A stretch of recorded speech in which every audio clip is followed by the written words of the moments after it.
The cartel of the Suns takes its name from the sun insignia that Venezuelan generals carry on their uniforms. According to the U.S. government, the cartel was formed by top Venezuelan officials and is led by Nicolás Maduro. The U.S. government now considers members of the Venezuelan regime to be members of a foreign terrorist organization. Well, it brings a whole bunch of new options to the United States.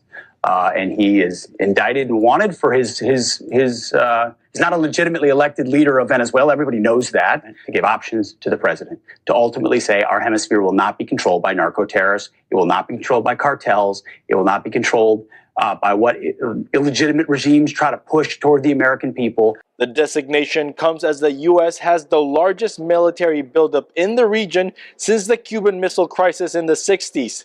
And as the chairman of the Joint Chiefs of Staff, General Dan Kane, is meeting with military commanders in Puerto Rico.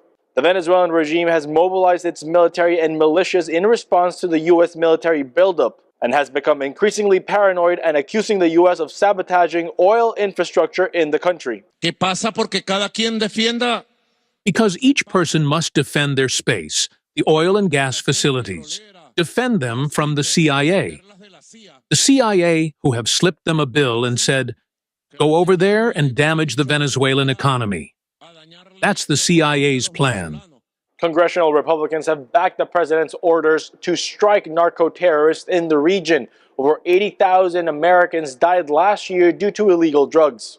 If an invasion does take place down in Venezuela against Maduro, that would trigger a War Powers Act response by Congress. We would have 60 days, if the conflict is still ongoing, to determine whether a declaration of war is warranted or an authorized use of military force. At least 7 major airlines have suspended flights to and from Venezuela over the weekend after the FAA warned of heightened military activity in and around Venezuelan airspace.